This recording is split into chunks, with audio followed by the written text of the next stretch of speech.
welcome back to The Square. I am your host, Curtis the Fifth. And I'm Curtis the Fourth. And we are finally back to talking about football in its full form. It's been a while, over a month and a half, I believe. Since the last time we've discussed football in any reasonably large fashion. Right. I think so. Right now, what we're planning on doing is for the next 8 weeks, as we're getting closer and closer to the season. Finally, it's upon us. We are going to kind of do just kind of a preview of the season by breaking down things from each division. And in those, make some division predictions, look at some of the biggest additions and subtractions from this past offseason, or I guess current offseason. And some of the biggest storylines as well. Have a quick discussion on those and go from there. So let's dive in. Today we are going to start off with the AFC East and preview that. All right. Not the most exciting one, but there's definitely some very interesting things to talk about within this division. So let's just get into it. I don't know if you've done this, but I have gone through everybody's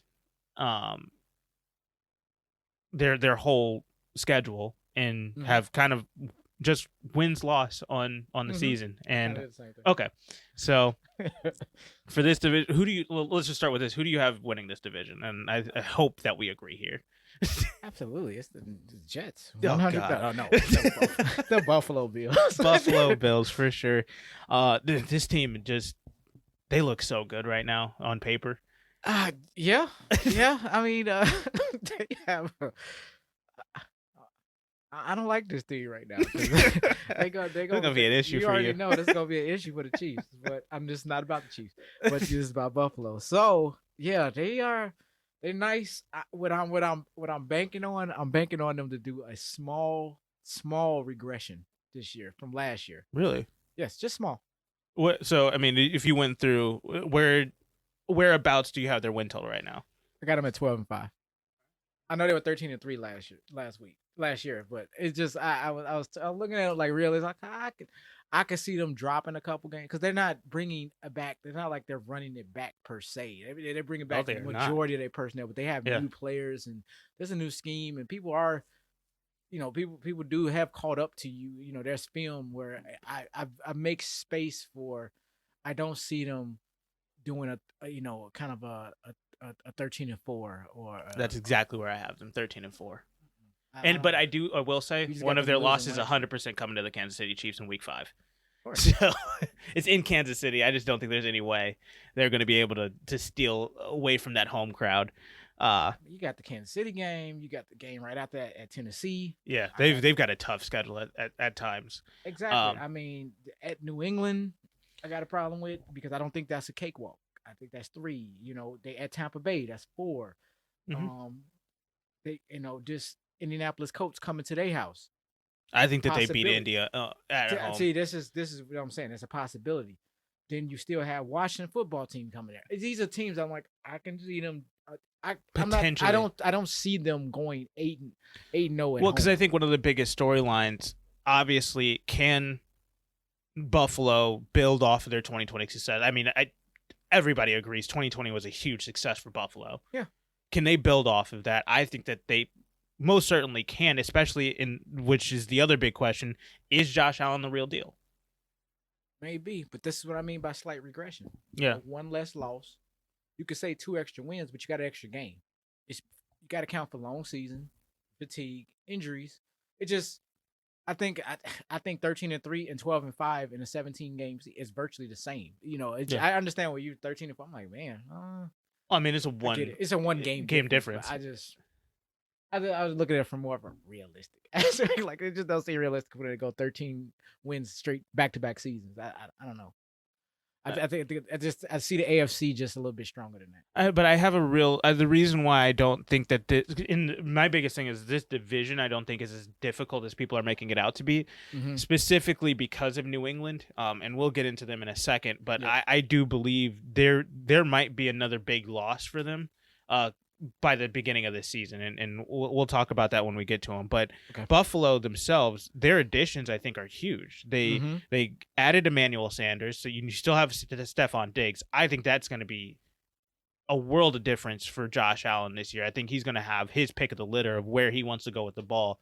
And I know you have an issue with their entire running game. And everybody does. Their running game sucks. Gonna affect the passing game. It is at some point. But I think the biggest thing. I get it though. I get you. To me, the biggest thing though is the fact that they got two, I think, stud pass rushers in the draft in Gregory Rousseau and Carlos Basham. Like they killed it in the draft for sure. So and I know rookies aren't going to just absolutely crush it. There's no guarantee for that, but I just do think that these guys are studs and they're going to make a difference this year. And don't forget the 2 offensive tackles they picked up right after that. True. So, but go ahead. Yeah. Those were my big. I was just looking at the biggest additions for this team were those. I mean, they did end up losing Trent Murphy, but he was also aging, so kind of maybe that's kind of cancels out with the 2 rookies.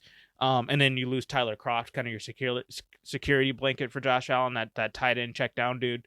But again, you picked up Emmanuel Sanders, who is, I think, going to have a much bigger year, especially being behind Stephon Diggs rather than Emmanuel Sanders. And we don't know really right now where Cole Beasley is going to be. So I think he's a nice, if it is going to be a replacement, I think Emmanuel Sanders is a nice replacement for Cole Beasley.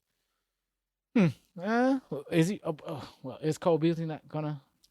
I mean, he's having his whole tour about the COVID vaccine and whatnot, and we don't know if he's going to play or not. Gotcha. So that's where I'm at. It's just like we don't know if Cole Beasley is going to be there or not, as it stands. Got it. But I mean, I think that's the biggest thing with them. I really like the way that they added on to their team. I know they lost a couple of guys, but I do think that the guys that they added are veteran enough that it's not going to be too big of a change. And the rookies that they added, I think that they can come in and just plug and play. I mean, they didn't have a horrible defense last year. They just had really bad pass rushing. And you're just telling these guys, get after the pass rushers. I don't care what side you come from. I don't care like what angle you take, just go. Right. Like that's all that they're asking them to do because they literally have everywhere else in the defense pretty much covered. So I really like what Buffalo did this offseason. I think out of anybody in this entire division, they won the offseason. I mean, then that's New England had a great offseason, but I think Buffalo won it for this division. They had the best offseason to me. I think the Jets could rival that. I know what you're meaning by, when it comes to translating to wins, losses, from where Buffalo was, from where the Jets were. Because I'm going to say right here, I have the Jets at 5-12. I got them at 6-11. So okay. I think we're gonna be like really just a game off, but I think we're gonna have the same yeah the same rankings. We're off by like one game. Yeah, a 1 game predictor. Well, I do think that I have a kind of a take with Miami and New England, so we'll see if we agree there. But let's talk the worst of the division, the Jets, for a little bit here. I mean, I think the only question we really have out of this team is what is Zach Wilson, and what can we expect from him moving forward? I expect him to not necessarily be one of these like, oh my God, he was a bust quarterback. He just did not pan out to what we thought. I think he's gonna play okay. However, you're asking, I don't care what rookie it is. It could have been Justin Fields. You're asking Justin Fields to take over the Jets. Thank you. And, just revitalize the Jets franchise. I'm like, I don't care who you are, Justin Fields included. No rookie is going to necessarily do that. Now, could they turn the page with this guy at the helm? Possibly, if they put the right players around him. And as I had shared earlier in past podcasts, they were number 3 on my list for draft winners. Yeah. So they was the third. My third most, I was most excited about. I was like, man, but they had a ton of picks, and all of it I thought virtually helped them. They needed everything, and I just felt that they utilized the draft properly. Now it has to translate over into on the field. You got to blend in the veterans that's already there versus all these rookies. Not Yeah. not necessarily all these rookies are going to make the roster. I think the majority of it is. Well, Definitely I like mean, those I first focused on five the picks. first two. I mean, just the first two I think were home runs. Zach Wilson, huge upgrade at quarterback. Great But win I there. like the Elijah Moore. I Well, mean, I know Elijah Vera Tucker was right. huge. I think the guard play Absolutely. is going to be massive there. But then you also have to look at what they did in free agency, and they picked up Corey Davis and Carl Lawson for the defensive end. So I mean, like they're looking in a spot where they did get marginally better, but you're still the Jets, and your team, and you ended up losing Pat Elflein, Yeah, but but they that's added really their only biggest loss there. right, and With you add two skill player rookies, yeah, which like you said, along with a Corey Davis, and you giving Zach Wilson some type of weaponry. You know, you already got you were doing what you didn't do for Sam Darnold, exactly. 'Cause, I mean, all you did for Sam Darnold was give him Crowder. and then shipped him off because you didn't want to re up his contract. Exactly. You know, and added Frank Gore. Thank you. So it just Stunning so win taking there. this, yeah, as you said you had him at what 5-12, 5-12, and yeah. I got him at 6-11, only because I mean, yeah, I think that's good enough to move the needle in the other direction. It's not going to get them out the cellar, but I don't see them being 2-13 or 2-15. 2-15. Oh my god, yeah, 2-15. I just don't see them winning. Getting 2 wins and Yeah. it just I think Zach Wilson is good for a couple wins. I do too. So I think, like I said, I think they're steering the ship now in the right direction. But how high is they ceiling remains to be seen. Because from the Jets organization, I rarely have seen the Jets come out of the ashes. Maybe 2-3 seasons in my lifetime. So. Yeah. But if I am a Jets fan, which I'm not, I would be very excited about the new direction that they're going, because it looks like, okay, at least it looks like somebody's over here knowing what they're doing. Yeah, so, finally. Yeah. Thank God Adam Gase is gone, and I hope that is the last time I mention that name ever. Right. And I mean, like you said, and you like the Zach Wilson, the Elijah Vera Tucker. I thought there was 2 excellent picks as well. But I like what they came back with the Elijah Moore and the Michael Carter pick. You know, they got both the Michael Carters. Exactly. And then got the other Michael Carter as the 2nd, 5th round pick that they got, along with this Jamie and Sherwood. Yeah, no, they killed it in the draft. So that's what I'm saying. And they picked up 3 safeties technically. Yeah, because they got what is it, Hamza Nasruddin.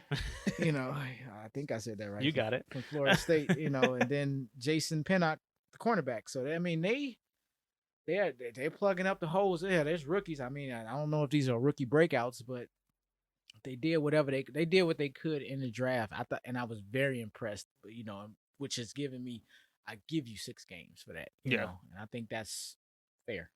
No, I mean, yeah, I do think that they have some tough games on the schedule for sure. And we'll see how it all shakes out. But I do think that they did make some improvements, and yeah, I mean, the Jets aren't going to be. They might be one of the laughing stocks of the league. I don't know. There's a lot of bad teams this year. So they go to Houston in week 12 and lose. I think they'll be the laughing stock then. Yeah, because it's Houston. But it is also on the road, so we'll see. Let's talk the boogeymen of the division here, New England. I mean, do we know who's quarterback? No, they still saying Cam. Okay. As of right now, I heard at one point it was one little report for maybe 2 days that Mac Jones was making some type of push. I'm like, where is this in minicamp? Like I don't know where it was or when it happened, but there was just some small rumblings. Then that went away, and then they really didn't say anything. But I guess as long as they're not saying much, obviously it's not Mac Jones right now, because I think they would be plastering that all over the place if he was if he was leading the pack. Yeah.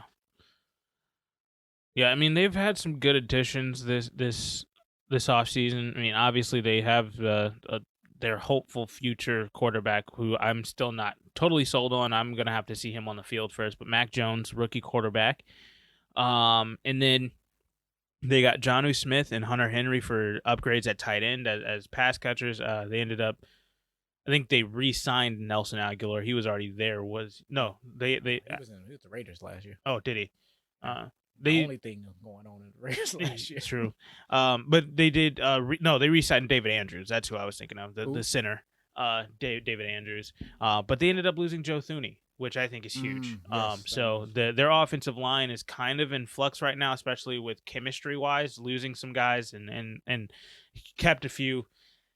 But that constant movement at offensive line is always a little bit scary to me. And then my biggest thing is, and I think this is the biggest story in this entire division right now, is Stephon Gilmore going to be playing corner for New England?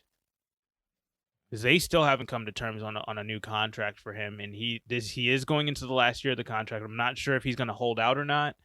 But we'll see that as minicamp starts here in 2 weeks here, training camp rather.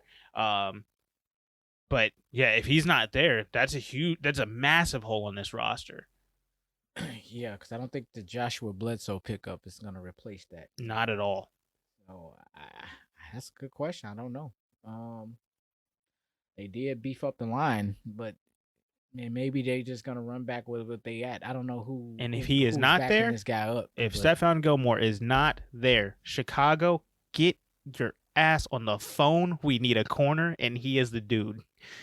We shall see. I hope so, because you already missed out on a couple of lesser guys to Minnesota and within the division for sure. But I mean, there's still a Josh Norman out there, but take it for what it's worth. Stephon Gilmore, please. So I think that not because of the Chicago aspect of it. If they could get him, that would be huge. But honestly, I think the New England just specifically losing Stephon Gilmore wherever he goes, if that does happen. What did you say? You're going to the Chiefs? Yeah. I think that'll sound even better. It sounds better. No, him in Chicago sounds amazing. No, it sounds like now let's go Tampa. Let's run it back. They've already figured out how to stop Tampa. They got that offensive line. They're good. They're set. They knew how to beat. They knew how to do it last year. They just didn't have the personnel. Man, they had 0 seconds to throw the ball. I think the New England, and to me, I'm just gonna come out and say it. New England, I have them at 7-10. What? No, completely underachieving them. Because at first I found myself doing this process where I was like, oh, I can see them doing this, and I can see them falling there. I'm looking at, I can see them fall, and I had like, hold up. What about my power rankings though? And my power rankings had a lot. I didn't just throw numbers out there, so I had to make sure the numbers fit where. Yeah. So no, we're gonna have to redo our power rankings for sure. I mean, we got to update those. I already updated mine. Okay. Gosh, I had to really. I haven't updated mine yet. But with that being said, I do have New England at 10-7. Ooh. 10 wins, yeah. That's high. It's not high. It is. No. They were 7-9 last year with no, stop. That crappy team, 7-9. Well, they easily should have had 10 games last year. Even as bad as and piss poor as they played, they're not gonna pay that piss poor right now.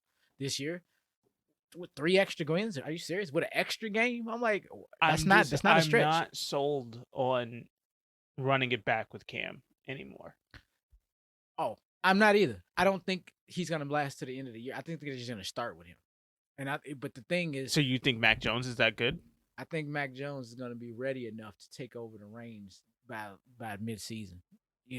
But the issue to me with that is the fact that Mac Jones, he can run. He's not just he's not Nick Foles in the pocket, obviously.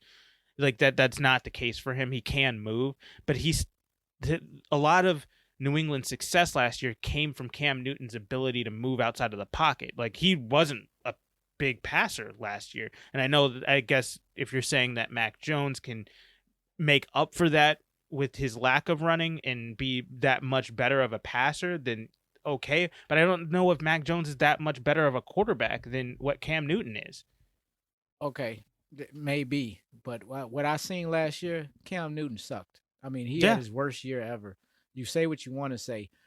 I don't give a damn who they drafted. Anybody that they drafted that high has to become with a better upside than what we seen in his down year. But just go back to us talking about it at the draft and take the Chicago fandom out of it. We both said we didn't want Mac Jones there, but I don't even want if him there. No, New get England it. has a much better surrounding cast for a player like him. Do they? The way that a Bill Belichick system and Matt Nagy system, seriously, Matt Nagy system sucks. No, I get but Matt Nagy needs a guy like Justin Fields for that to work, and I get what you're saying there. But I don't. What I'm saying is, I'm talking about personnel wise.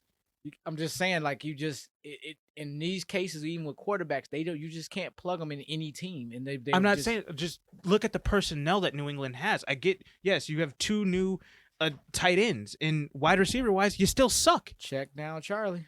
Okay, and that didn't work. What is Cam going to do? Cam doesn't throw to nobody whether he has a receiver or not. It does not matter. And that's why I think they're going to be 7-10. And he doesn't hand the ball off whether there's running backs or not. He's just going to do everything whether he can do it or not. Exactly why they're going to be 7-10. I don't believe in Mac Jones. I don't believe in Cam Newton. You don't have to believe in Mac Jones, but believe this: Cam Newton will not be the starting quarterback by week 17 or week 18. He won't be still starting. That's what I'm getting at. I get that. But I get what you're saying there. Cam Newton, it might be that pedestrian that he can't even be a starter in the league anymore. Cool. We're sold. We're good on Mac Jones then. We're saying Mac Jones is good enough to be the franchise quarterback to be able to get a solid double-digit wins in the NFL and run an offense. I didn't say double. You did say double-digit. 10-7 is double-digit wins. Does Mac Jones start in week 1? No. Therefore, there will be 2 quarterbacks on the roster that had got them these 2-10 wins. So I was, to your credit, yes, you're right. However, he doesn't have to win 10 games this year. He just has to step in and win 6 or 7, maybe 5. Like whatever Cam didn't do once he gets pulled. I think that's a lot for a rookie quarterback. I don't. Oh, is it? Is it? We certainly don't think so for Justin Fields. Because if he comes back by week 10 and let's just go there. Let's speculate it. I don't think Chicago's 7 more games. Do we really think that Justin Fields is going to drop 2 of his last 7 if he comes in at week 10 with 7 games left on the roster? I don't think he's going to go 2-5. That's all I'm saying. Where we saying Mac Jones, well, he may not win no game. I don't know.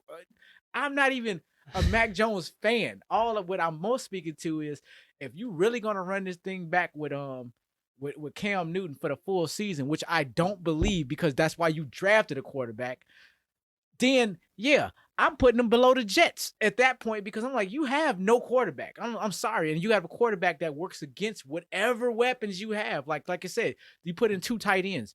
Did you bring those 2 tight ends for Cam? Because Cam don't, like I said, he don't throw to anybody. True. I mean, and he I know you check down guy. So it's like, what is? And I'll give. I think this team is they're building this team for Mac Jones. And I get that. I give that to the New England year. organization. They did build around Mac Jones knowing that he is the future of their roster. But the fact that you already know he's not ready means that he's going to have to, that's a lot of pressure to put on a guy who's not ready to play. Because if you're saying right now, the Bill Belichick right now is saying Mac Jones is not ready to play NFL football yet. And so when we get to the season, and he's also projecting that he's not going to be ready by week 1. That is also what he is saying in that statement. And it also protects his quarterback. That's perfectly fine, and you're doing the right thing. If he's not ready, do not put him out there. Right. Do that, please. But at the end of the day, that means that when we get to the season, he still has progression to do. He still has to get better as a quarterback in this league to be able to be efficient enough, to be effective enough, to move the ball down the field. And he might have a couple of good games where he does move the ball down the field just fine. And I'm not saying that he's going to be just absolute trash of a quarterback. I'm not saying that.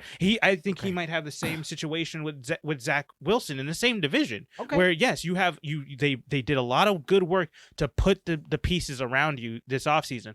But you're still not ready yet. You're still not that dude yet where you're going to put them over the top to get the wins. Cam Newton wasn't able to get the wins last season. I don't think Mac Jones is that much better of a quarterback than Cam Newton yet. And I'm not saying that he doesn't have the potential to be. I'm not opposed to that. Let's pull up. We're going to have to pull up New England's schedule because we're going to go just game by game. Game by game. Let's do it. Because I got to see where you get the 10 losses because I'm looking at their schedule. I'm like, how the hell that many teams is beating them? They don't have that bad of a schedule. So they start off the season versus Miami, do they? Yes. They do? Okay. At home. So this is right. At home, So Miami's just gonna come in there and just whoop them. I mean, it could happen. Not just whooping. I think it's going to be a very close game, but I think Miami wins. Hell no. No, I'm kidding. New England wins game one. Right there. New England gets one, and that's their first win. At the Jets, I think that they will split with the Jets. Okay. So I think they are going to lose this game. They're going to be 1-1 coming out of that. The Saints are good enough to win this game. Okay, I'll give you that one. So that's 1-2. They're not beating the Bucks. Absolutely no way. 1-3. Texans, yes, obviously they beat the Texans. The Texans suck, especially because we don't think Deshaun Watson is playing there this year. So they're 2-3. Stop right here. I dare you to sit here and say Dallas comes on the road, travels halfway across the country, and win. Dallas can't do that because Dallas is not that team. But go ahead, you go. I just wanted to set that up because I'm waiting for you to sit there and say Dallas comes in there and finds a way to eke it out. No. Dallas defense sucks. They're not a road team. They're damn sure not a traveling team. I'm just gonna jump because you was rolling them off really too easy. Let's leave them off to the side then. No, that's a loss. That's an L for them. We'll put it off to the side. We'll come back to it. Since you're struggling with that, for some reason, I knew. Why would make you think Dallas is going to come in there in New England and win? I don't think so. Go ahead. I don't know, but let's move it off to the side. Yeah. Versus the Jets, they're at home. They get that win. What is that? 3-3 at this point for you. 3-4. At the Chargers, no. Chargers win that game for sure. That's 3-5. Panthers at the Panthers. I think the Panthers win that game. I don't. See, this is what I'm saying. At home, I don't think the Panthers is that good. I know you're big on this Sam Darnold thing. I'm not big on the Sam Darnold thing. I'm big on Matt Rule. Matt Rule as a head coach, I think he could put together a scheme to beat whether it's Cam Newton or Mac Jones coming into the building. I don't think they're going to have any sort of an offensive. No. I get that, but this is one of them games where I'm like, that one. That's the way you were still talking about. I don't think they're going to split with the Jets or that Miami game. It's the same. I'm looking at it the same way where I think they can pull this one out on the road. Okay, so they're either 3-6 or 4-5. Okay, but moving on. Browns loss at home. Maybe. Yes, I think the Browns come in there and beat them. Don't get it twisted. They are the Browns. I know, but they're the Browns. That's fair. I know that means nothing. It means nothing now. They can be slated for the first time in my lifetime as a good team, but that doesn't mean that they're gonna go out on the road and just. And I don't have still New England. I don't have the Browns winning their division, and we'll get to them when we do get to them. But okay, let's move on. Keep going.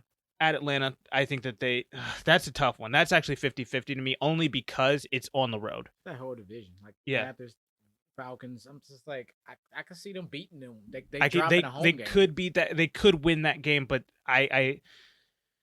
let's go with it. Let's say it 5-5. Okay. No, sorry, 5-6. No, because I don't have them beating the Panthers. But Titans lose that game. Go with the Panthers lose. Them losing to the Panthers. I want to see. So what's that? 4-6 then? Sure, I want to see how you got to 7-10. So then they lose to the Titans. That's 4-7. Lose to the Bills. That's 4-8. Lose to the Colts. That's 4-9. They lose to the Bills again. There's no way they beat the Bills. That's 4-10, and then I do see them beating the Jags. Or sorry, 5-10. I see them beating the Jags in losing at Miami. That's 11 losses. Yeah, I had it on the actual. There's a site that tracked it for me, but I mean it could be 6-11. But okay, let's say they win that game, 7-10 still. You don't that row from. What I think is from the Chargers down to the last game versus the Bills, that is murderer's row to me. Like I don't see them winning 50% of those games. I get you because you got the 2 Bills games, you got a bye week, you got them at the Colts, but that's again some of these road games. These teams are not. They have not necessarily arrived yet to say that they are. Well, sorry, I'll give them the Falcons to make it that would be their 7-10. But I'm using this like at the Panthers or even at Indianapolis. They're not bona fide. I'm not saying these are lockdown home teams where they drop home games, and I'm like, I get New that, England but I'm also franchise. not saying that this is going to be a home run. Like this is like they're going to blow them out and win that game. It might be close, and I'm not. But I just don't think that. I don't think New England has enough to put them over the top in close games than what these other teams do in a close game at home to be able to win that game with fans back in the building. I think this is completely different. Where do you have New England in your power rankings? That's pretty much. I what haven't updated my power rankings. I Where don't did you even. have them at? Let's see.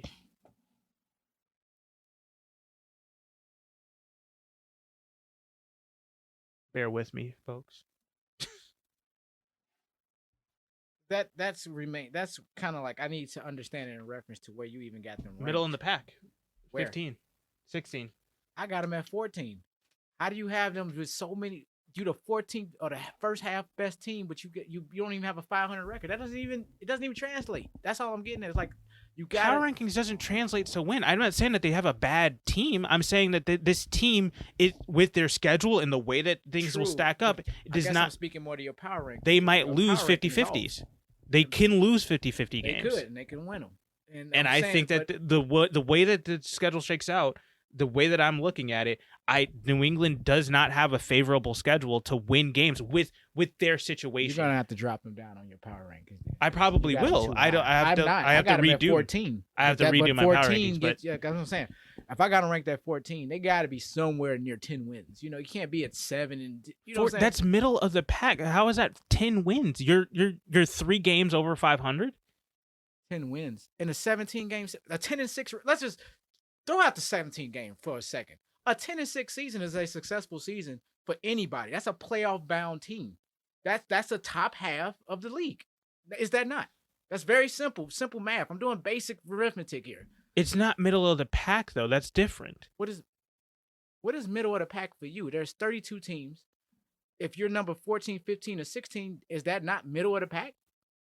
Being in the playoffs, getting a playoff berth is middle of the pack?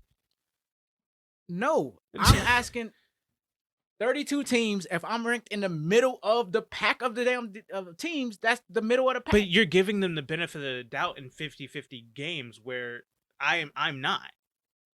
You're saying you're calling these 50-50 games. It's not 50-50 games. I'm saying that I'm actually giving them road wins, not just the obvious. I'm going to give them the one Jets game on the road. No, they're better than that.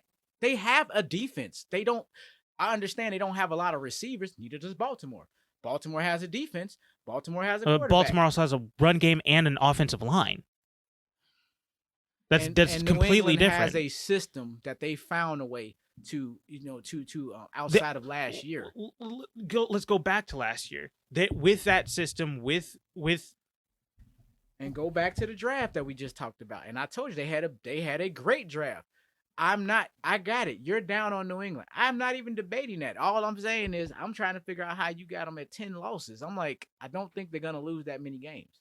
As many as you're saying, because they had such a piss poor last year and they have improved significantly. You're saying they're going to finish with the same amount of wins. I'm like, how? Because I think a quarterback is losses. That I'm weighting their quarterback situation much heavier than you. Yes, you got a couple of tight ends to fix some of the passing. They got better, but yet they're going backwards. I'm like, okay, damn. I'm like, really? Is that what's happening? Because that's what you improve your roster, but you in other places. But the main thing, this is. Let's look back at this because I think I have a very specific. This is Chicago. Not that good. No, this is Chicago.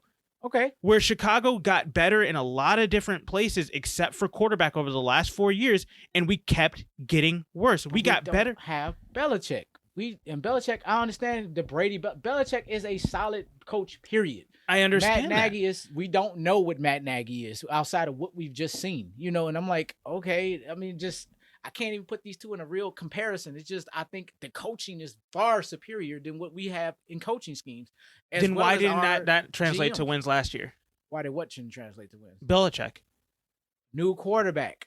Brand new quarterback. We're throwing in, we're doing the Cam Newton. Then Cam Newton gets COVID. Then Cam Newton gets hurts. And then they did not build.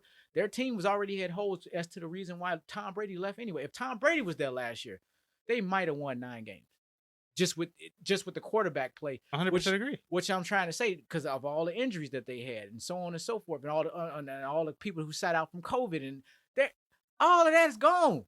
How's that the same wins this year for you? Because apart from all that, they're gonna because of the quarterback situation is that dire. You don't have a quarterback in this division. Let's just look at this division with quarterbacks. Mm-hmm. You got. I'm putting the Buffalo situation 100% is the best. New York's I think is a better situation right now. and Miami is a 50-50 with New England.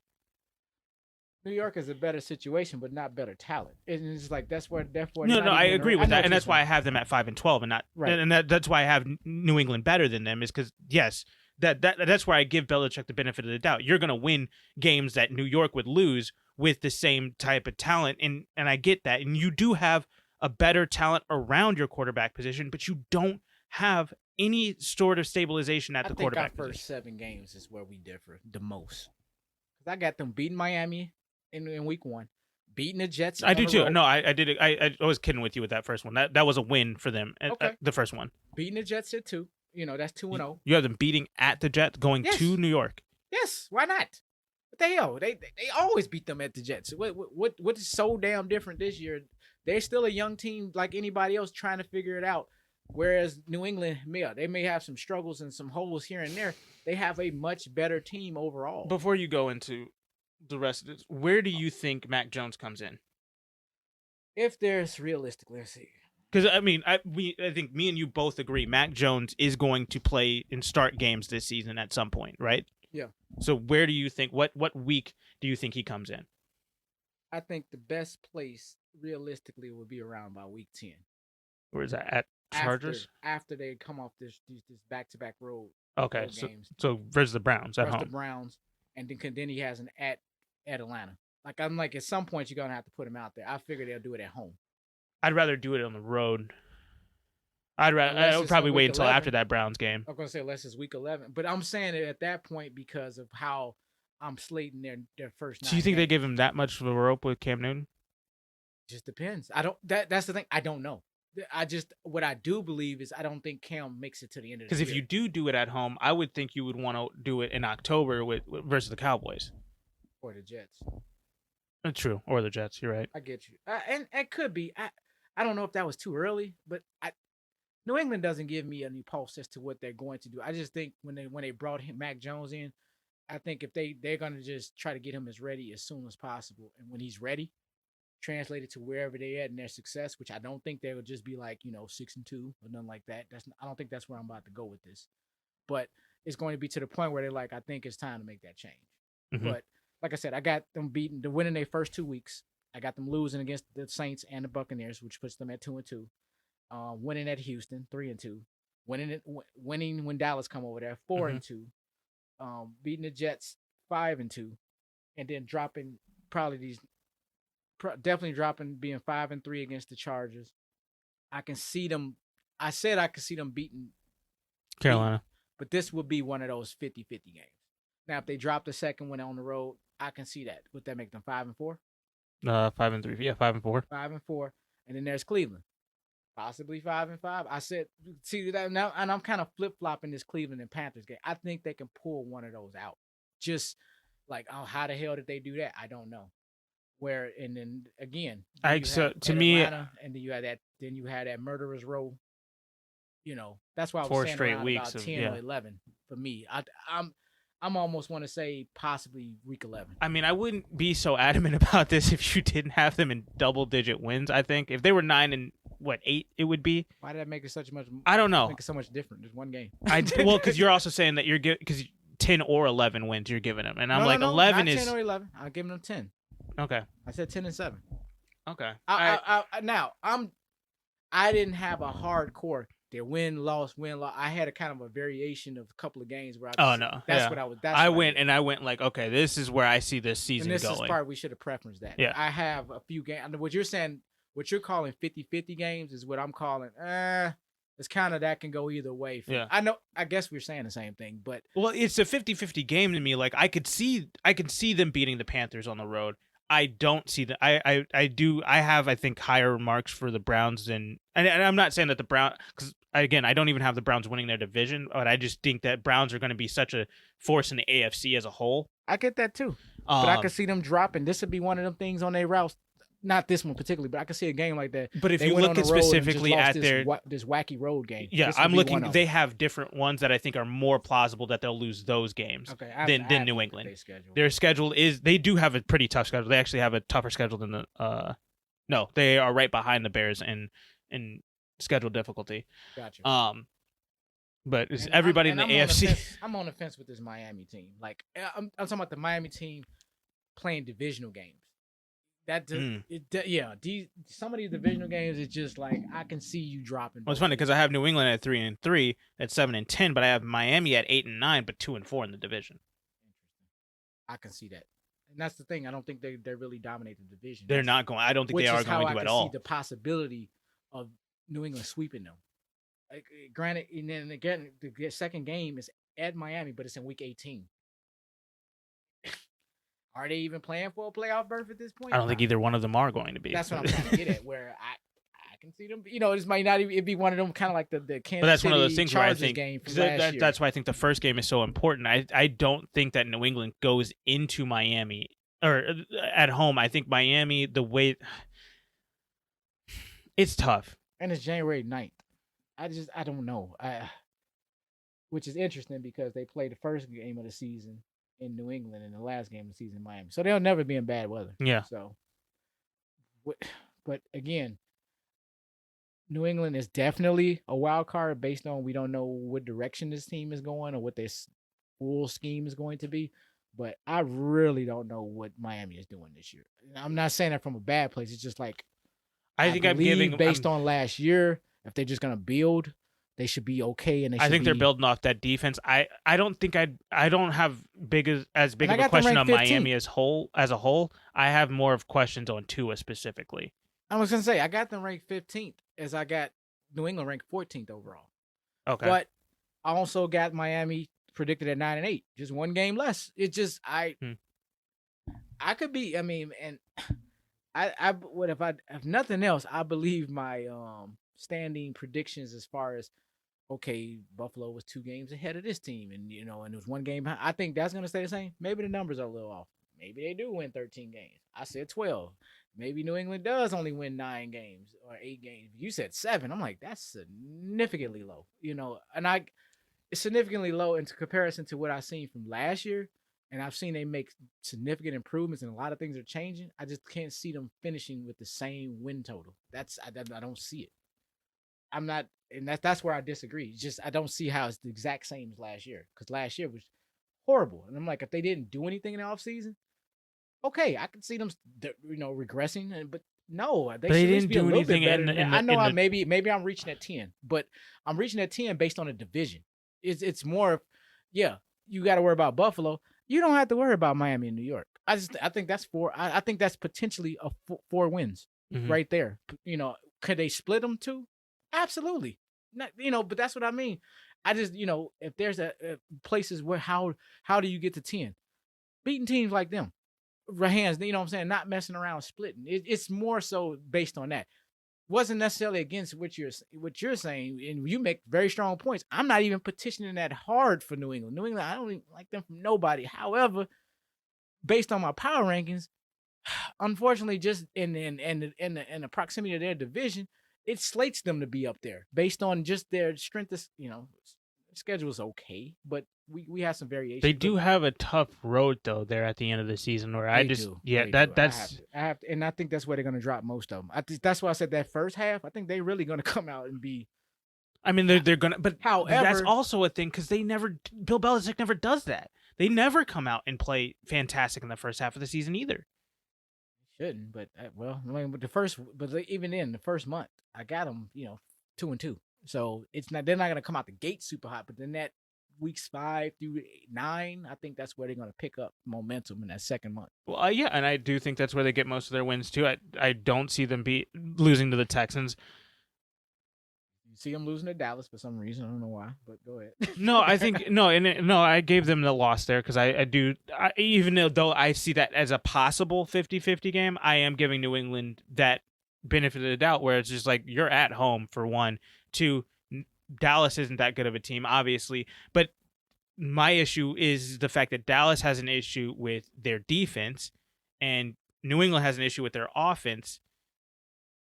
You're really just chopping it up like that. I feel like that's where I can see them winning, especially if Dak is healthy at this time of the year. Mm-hmm. You're going in there with Dak, that receiving core, Ezekiel Elliott. Yes, a really horrible offensive line still, but I think that Dallas's offense can generate enough offense to score more against New England's defense than New England's offense can get over on Dallas's defense. Because I have no faith in New England's offense at all this year. When your quarterback play is, I've watched it for 4 years. When your quarterback play is that bad, no matter what you have around him, it does not matter. Like you can't overcome bad quarterback play. And I just do, like you said, we just don't know what Mac Jones is. But from what I saw from Alabama and his college tape, translating over that to the NFL, it doesn't match up. It doesn't translate into NFL wins to me. Okay. And obviously, Cam Newton, even though he says he's as healthy as he's been from when he got injured in 2016 with the shoulder injury, you're going to have to prove it to me on the field before I give you any credence to being effective on the NFL field. Because it just, for the last 3 years, you have just really sucked. And last year was really, really bad. I know that even in the midst of his horrible quarterback play, they were still able to get 7 wins. But I'm like, now there's tape on you in this offense. I don't see how you can get past this, just that bad of offensive play. When your offense can't pass you can't average more than 200 yards passing a game. That's an issue. And I don't think that a rookie can come in there and fix that. And I don't think that Cam Newton is going to be able to just flip of the switch, get back to 2016 Cam before he got that shoulder injury late in the season. All sounds fair and sounds that I can't even dispute that. I'm not saying that your take is outlandish, and yes, there's a possibility where Mac Jones comes in week whatever when they play the Jets at home for the first time after they play the Cowboys, and he comes in and he plays fantastic football. That is a very real possibility. So you're saying week 7. I said week 10 or 11. I mean, let's go to week 10 at home versus the Browns. Even with that, like there is the possibility, yes, Mac Jones comes in at that time and plays better than Cam Newton throwing the ball. But still, where's the run game at? Because the run game is what really helps a rookie quarterback from being able to just go out there and play football. If you can run the ball effectively, let him just go out there and play football. That's the success that Justin Herbert had last year. Well, there's the buzz about Damian Harris as they start running back. Just hear me out. So Damian Harris is going to be their new starter. Okay.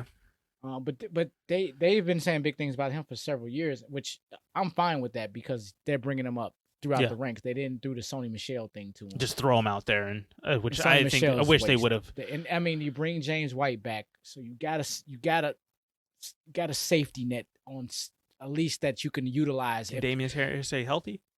If Damian Harris stay healthy, but they also drafted Ramondre Stevenson out of Oklahoma, so they do got a rookie running back.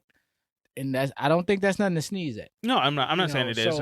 Because you need somebody to replace Sony Michel. Sony Michel is not that guy. Yeah. So, again, everything you're saying, the biggest issue I agree with you with is they're going to be that offensive line more so than their run game. Their run game sucked last year all the way around, but when you got those 3 guys and you add a Cam Newton in the element, I think they're fine with their run game. I think the offensive line is an issue in the throwing game, but you got these 2, tight end weapons now where you can check down a little bit more, whether that's Cam, who don't do it as often, or Mac Jones, who probably needs to do it. I just think they got the right personnel to be able to pull out these wins in New England fashion. 2-point wins, 3-point wins, 1-point wins. You ain't got to blow anybody out. No, but I know not saying that they will. You got this real crazy Dallas game. Like Dallas comes across, week 6, they go across country to play New England at an afternoon 4:00 game, 4:15 game. Yeah, we're gonna see that. That's gonna be one of the nationally televised air games. Everything sounded great on both sides. The one thing you left out is that Dallas defense. No, I said I think Dallas's defense, yes, there's a hole there, but I don't think that New England's offense New England's offense is to me is that bad. Yeah, and I think their defense is that bad. That's and I get it. I think Dallas. But I think what I was saying is that I think Dallas's offense is going to be able to score more efficiently and more effectively than New England's offense can do that against Dallas. I just felt, Yes, Dallas's defense sucks. I'm not disputing that by any means. Defense is horrible while New England's offense is bad. See, I'll take bad over horrible any day. I get it. That's not really trying. We're arguing nuances of our points at this point, which is interesting. But I don't like New England. That's the problem with this New England Miami thing. It's like they both suck. Yeah, and it's like, but somebody has to win these damn games. And I mean, and that's why I have them more. Which my prediction could be way off. Where I got Buffalo. Where do you have Miami's? I got Miami 9-8. Okay.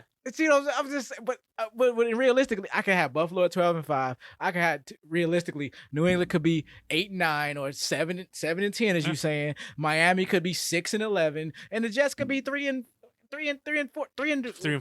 or something like that. And I could just be completely off. Like I've just made them way better than what they really were, as opposed to what I got them predicted as. So that's it.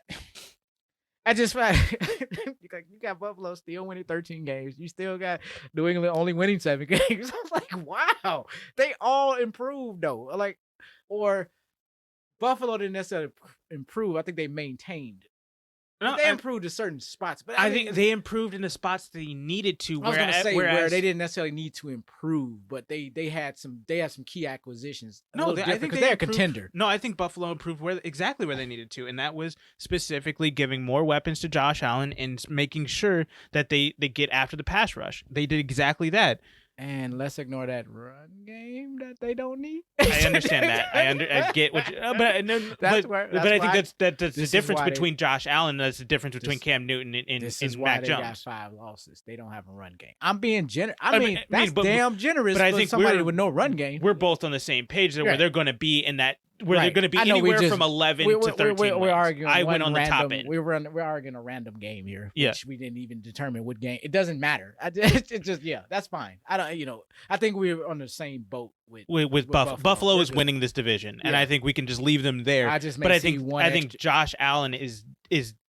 I think he can overcome not having a run game as opposed to Mac Jones, where he's immobile. Oh, absolutely. Where if he comes in there and Damian Harris is average at best. I mean, where is Damian Harris's ceiling? What top 10? I don't think so. No. Is he top half of the league? Maybe. But that's the thing. Is the New England system, was that by way of Tom Brady system, or is that a Tom Brady and Belichick system, or is that just a Belichick system? No, I think that I think that there's a very and there's a reason why I'm glad that you're asking this question, because I think there's a very clear distinction between what Tom Brady and Belichick and Josh McDaniels were, right, as opposed to what now is Belichick and Josh McDaniels' system. I think these are two different. And maybe things. That's my problem with, because again, I'm really struggling with New England. It's just I only can go off what they've been as opposed to what they are now. I don't know who they are, because last year, you telling me if that's it, hell, they're going to be at the bottom of the division. They're going to be over there at 6-11, 5-12, 4-13, or something like. If it happens, I'm gonna be shocked. But I think it just seemed like they did too much in the offseason. But that's what because I do think that their system, it doesn't bode well with the personnel that they have at quarterback. It could possibly work if you had a better quarterback. I'm not saying that. We still got to see what Mac Jones is gonna be. I get you not really. I'm not high on him either. But college, and that's why I'm like, and we talked about this during the draft show. Mac Jones, I think he's going to be that dude. If anybody is going to quote unquote bust, and it's going to be him. I mean, I don't get the warm tinglies when I hear him. I guess when I see New England go after somebody, I'm trying to give them they did. Keep in mind, they didn't go after him. They waited for him to fall, because they could have traded up if they really wanted go him. after. Yeah, true. I mean, but that's the thing. New England ain't that team. They're like just hang back. Things fall. Things fall. Like, how the hell he fall to him? Like, really? Yeah. All of y'all passed up on the quarterback. Really? Come on. That was already odd to me anyway. I'm like, damn, is Mac Jones really that bad where he fell to 15? I think so. It might be, but I'm saying even in the prospects, I mean, like, damn, like y'all, none of y'all want a quarterback. I'm like, everybody just forget it. We'll just trade, and that's fine. They'd rather go with a project mobile quarterback like Minnesota did with Kellen Mond than go with a prototypical I wouldn't have no problem guy. with that until they actually picked them up. I'm like, why did y'all pick him up then? If you just like, well, if he's there, I guess. You know what I'm saying? Like, how you gonna have that kind of mentality about your 15th pick overall? Like, go get somebody else then that's gonna help you significantly. You already brought Cam back, so what the hell? Well, you don't have to get him. Maybe you're gonna need to find. I think that might have been a pressure thing because I think that they knew that they needed somebody to back up. That's Cam what Newton. I mean. I can't get a pulse for New England this year, but I do. Overall, they still had a great offseason, but we'll see. Like you said, you said 7-10. I said 10-7. We got a 3-game variation here. We'll see. We shall see. That'll be all. We'll see who got the over and under on this one. So, question of the day: over under New England this year, 10-7, 7-10. I mean, actually, I want to see what Vegas has their odds at because I want to see who's closer. Man, that became a hot take, man. You like what? I was shocked that you had him that high. I'm shocked you got him that low. Like, it's still New England. I don't like him, but I'm like, I really suspended. I'm not saying you didn't, but I suspended my fandom and I just looked at it for what it was. And maybe I'm still a little off, but again, this is from what limited sample size I have with New England. This is all I got from them. You know, it's like I can still see y'all pulling out 10 wins. I'm like, hell, you're gonna get 4 just off Miami and New York. You only need 6 more. That's not asking a lot, even for the Cam Newton-led team. Like he struggled and got 7 on his own last year with half the team that they're gonna bring back this year. So I don't think the competition jumped up that high based on their schedule. And I know we giving like teams like New Orleans the wins. Now that's gonna be another. Those are wild card teams. I want to go out on a limb, whether they at home or not. We don't know what New Orleans is gonna be next year. Yeah, and I agree with that. I know, and I'm giving it to the same degree as I'm talking about New England. They got mostly everything intact. It's that quarterback position which really just throwing everything in flux right now. But a Jameis Winston-led team should be decent. It'll be the best team. Over under is at 9. God damn. So you have them over. I have them over. You have them under. 2 games under. I have 1 game over. I mean, I'm saying if you would have said 8 wins, when you said 7, I was like, they was 7-9 last year. Like you ain't even give them 1 extra win. You're like, no, they'll be exactly the same. Offense is that bad to me. I can't. And we're in an offensive league. Probably that's why I'm so shocked. And plus, like I guess I am out also, 7 wins. I with might that be crappy offense last year. Their offense was horrible. And I might have done this under the impression that Stephon Gilmore is possibly not playing this year. Okay, so I'll give you that. I mean, leave with that. No, that's fair. No, but I can't even because this is the first one because I did all of the divisions and previewed everything already. Mm-hmm. I'm gonna update these as they go, but my I initial short power preview rankings in front of me. No, I have them up too. Okay, you got them up now. Okay, I told you what you picked. They were at. I had them at 15. Yeah, you got you got them at 15. You got but Dallas this is also, at 17. This is Dallas gonna I haven't updated them yet, so this is ridiculous. This is my notes, okay? These are my updated notes until you update them again. These are the updated notes. We will do a full power ranking show at some point. From I don't know, 11 weeks ago. Yeah, updated 2.5 months. So much has changed since we did that. Jesus Christ. Oh my God, I'm in so many. Let's quickly, before we wrap things up, talk about Miami. Yes. End this on Miami. Now, obviously, the biggest question is, what is Tua going to be this year? Because last year was very rocky, and that's why we still have so many questions about Miami. But I do think that they made. Yeah. We need to get this out the way. Yeah, they made a lot of changes, and they did get a few good. They had a sneaky, really good draft. I don't know if you went back and looked at it. I mean, they didn't make my top winners list. No, but remember back then I said he wasn't necessarily a loser. He just didn't do anything overly significant. With that being said, did not necessarily. No, I agree. They had a good draft. Yeah, because I mean, I don't totally agree with going with Jalen Waddle, but I don't think either one of us did. cool. You got another receiver for him. But if you're looking at the defensive draft that they had, Jalen Phillips and Javon Holland, I think those are two huge additions to their roster there. Please add the next guy. You have to. Who is the next guy? The offensive tackle. Liam Etchenberg Okay. from Notre Dame. That's also going to be huge. Tua is going to need protection. I'm Yeah. like, that's just as significant. Plus, and now the other thing that I have coming off of Tua last year, Tua is going to be another year removed from that hip injury.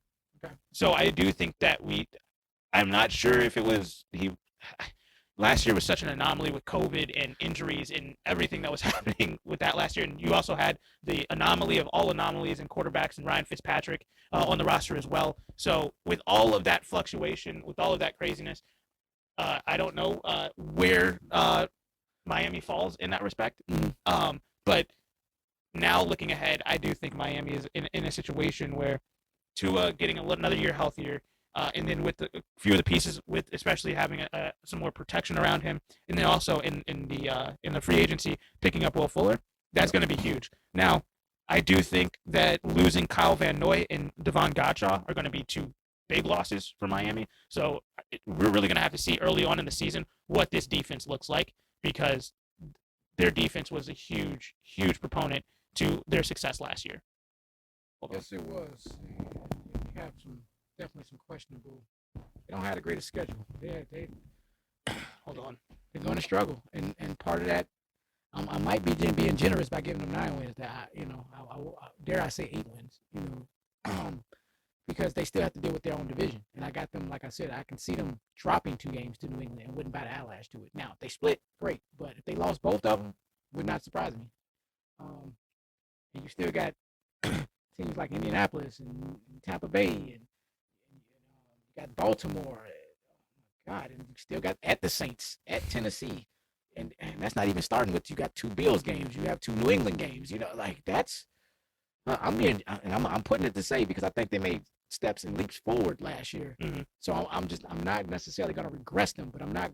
It's almost like y'all almost have just basically held served for the most part. But they finished 10-6 last year, and I thought they slightly overachieved, which is kind of why I got them set at 9 wins, even with an extra game. So gives them a couple extra losses. I think that balances out where they really are.